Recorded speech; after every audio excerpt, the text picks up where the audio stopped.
Perkenalkan, nama saya Saskia Putri Fadila dengan NIM akhir 139 dari kelas A2. Pada kesempatan kali ini saya akan menjelaskan mengenai siklus menstruasi. Siklus menstruasi adalah rangkaian perubahan fisiologis reproduksi wanita yang berlangsung secara siklik dengan durasi rata-rata 28 hari dengan variasi normal berkisar antara 21 hingga 35 hari. Siklus ini terdiri dari dua komponen utama, yaitu siklus yang terjadi pada ovarium yaitu fase folikular, ovulasi, dan luteal, dan siklus yang terjadi pada uterus yaitu fase proliferatif, sekretori, dan menstruasi.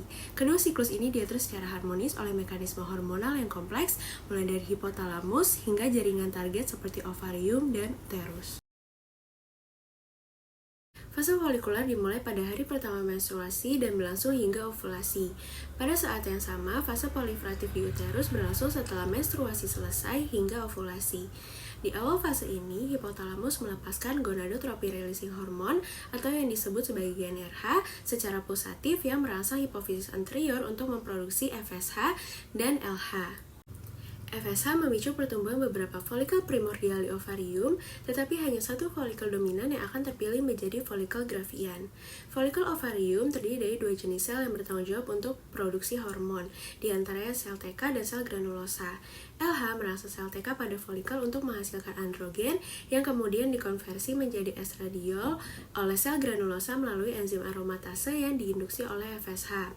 Estradiol yang diproduksi oleh folikel dominan ini memberikan umpan balik negatif pada hipofisis anterior, mengurangi produksi FSH sehingga folikel non-dominan akan mengalami atresia. Folikel dominan akan terus berkembang dan FSH juga menginduksi pembentukan reseptor LH pada folikel dominan, mempersiapkannya untuk ovulasi. Pada saat yang sama, estradiol merangsang proliferasi lapisan endometrium di uterus, mempertebal dan mempersiapkan lapisan ini untuk implantasi. Selama fase ini, inhibin B yang dihasilkan oleh folikel dominan juga berperan dalam menekan pelepasan FSH. Aktifin bekerja sebaliknya, meningkatkan efek FSH dengan merangsang ekspresi reseptor FSH, aromatisasi, dan produksi estradiol. Pada tahap akhir fase folikular, peningkatan estradiol yang signifikan mulai mengubah umpan balik negatif menjadi positif, memicu lonjakan LH yang diperlukan untuk ovulasi. Selanjutnya adalah fase ovulasi. Ovulasi biasanya terjadi 14 hari sebelum menstruasi berikutnya. Peningkatan kadar estradiol selama fase folikular akhir memicu mekanisme umpan balik positif di hipofisis anterior. Mekanisme ini menghasilkan lonjakan LH disertai dengan sedikit peningkatan FSH.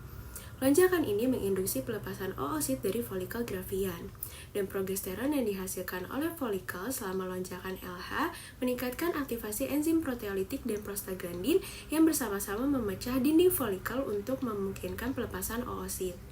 Lonjakan FSH pada saat ini juga berfungsi untuk melepaskan oosit dari folikel, memastikan keberadaan reseptor LH yang cukup untuk mendukung fase luteal, dan meningkatkan konversi plasminogen menjadi plasmin sebagai bagian dari proses ovulasi.